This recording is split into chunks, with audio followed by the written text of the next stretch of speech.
Hello, welcome to the Managing Drought in the Southern Plains webinar series.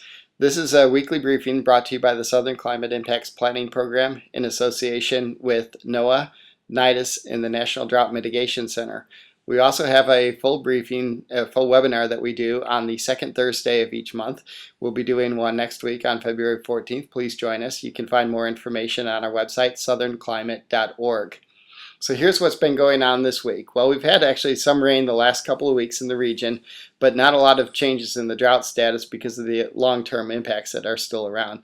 More of Texas is slipping back into drought, been dry recently, and there's been some warm, wet weather towards the east, but looks like some cool air is coming in.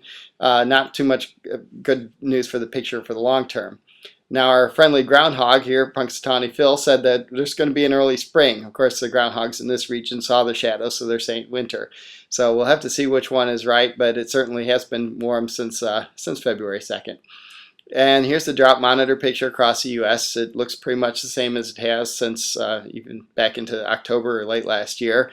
Drought centered across the central part of the plains with some improvement that we've seen in the fall across Arkansas, Louisiana, and other parts towards the east. Here in the region, most of Oklahoma is in extreme or exceptional drought, and a lot of water issues now starting to pop up. Texas has kind of slipped back into some more drought in the last few weeks.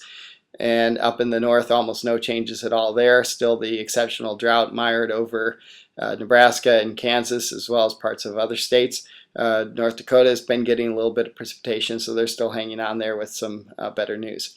So what's been driving this is we actually have had some rain in the last 14 days. In the upper right or upper left panel, we can see some rainfall across Oklahoma at least, and further east Missouri. But in the longer term, even out to 60 days, you can see heavy rains in Louisiana and Arkansas and eastward, but that dry pattern across Oklahoma and Texas, and that goes back on into the last 6 months and the water year, so the reservoirs aren't really recharging that much. That also shows up in the stream flow patterns, that area where we see the heavy rains over the last 60 days or so. A lot of green and blue showing up there, indicating high flow rates. The reds and yellows showing very low flow rates across our region, as well as the southeastern Atlantic coast, although Georgia is getting some rain right now, so that's some good news. The look ahead here the next few days, it shows that warm air in the east, cool air in the west, as this pattern generally shifting a little bit eastward. A lot of rain in that warm air mass. The Gulf of Mexico has been wide open, so it's bringing up some moisture from there, and it looks like it's going to tap into it, where the areas that have been getting rain should return to the rainfall pattern. But still pretty dry, that line right across the central part of our region, keeping the western parts dry. As we look beyond that into the next week, we see return to cold air coming in across the country. Not really cold probably in looking at some of the models, but it looks like it definitely is going to be cooler. And a pretty dry pattern. That N over us means that basically equal chances, but it's better than showing a dry pattern, but it's still not very optimistic. There is not a new outlook coming out yet. That'll be out in a couple of weeks, so it's still showing that kind of warm, dry pattern. And likewise, the drought outlook reflects this persistence of drought across the region, and this is now looking on through the end of April. So we're hopeful that maybe we can get some spring rains.